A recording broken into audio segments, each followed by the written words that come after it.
Damsa keenya har'aaf kana Angola banne du'aayi kadhachuu wal yaadachiifanne diini kana Rabbiin fedha isaanuuf kenne barbaanne hin arganne horiin hin bitanne yaa Rahmaan nurkatee tisuuse kadhanne rahmata kajeellaa hulaa kee dhaabbanne yoo nu tamrii keerraa dagamne daganne sababa keenya akka adiiniin hin salphanne nurraa fuudhii waan nu dandeenye hin baadhanne akka taane beeytaa dhiibdee nu mudanne dhiibamne nu baafadhu jala arganne ergamaa jaala haala mala keenya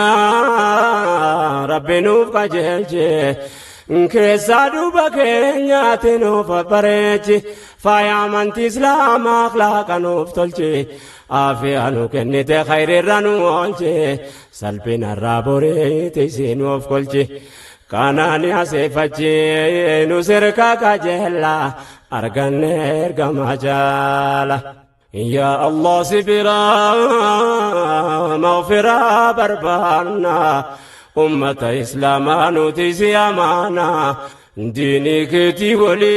waliin maaliifattu taana adlee dhadhee bonnee daddamne khiyaana yoo sunnaadhaaf ta'e gufuun imtihaana gahee nurraa fuudhee sumatu nuttaana yaa Rahmaan irhamnaa nu baafadhu jala arganne ergamaa jaala tokkichummaa kan kee amanne qabannaan ergamaa kee Nabi Muhammaditti amannaan sallallahu alayhi wasallam hojii islaamaa keessaa kun qofti nuuf amnaan kun maabbadii ta'e kan ammaaf yakkamna maqaan nun fakkaane nurratti baafamnaan arraba dulmiitiin nutti moggaafamnaan gahee nurraa fuudhee yaa Rabbi si qabna yaa Rabbi si qabna tiknikan kee caala arganne ergamaa jaala nama diin fahamee da'waa bakkaan gahu nu taasisi yaa Rahmaan nama akkasii ta'u amma kalimaan kee duniyaa irratti ol ta'u nama khayrii hojjete addunyaa irra ka'u dhaloota boodaateef kan fakkeenya ta'u diinii babal'isuuf kan sababa ta'u da'waa galma gahu nu taasisi yaa Mawlaa arganne ergamaa jaala nuuf kenne Rabbiin alhamdulillah فنعم المولى arganne ergamaa jaala nuuf kenne Rabbiin alhamdulillah فنعم المولى arganne ergamaa jaala nuuf kenne Rabbiin alhamdulillah فنعم المولى arganne ergamaa jaala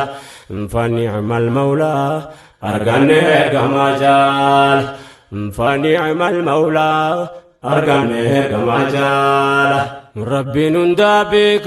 beekaa ragaatti naa ja'u ilaahiin keenya gargaarsa nuuf ta'u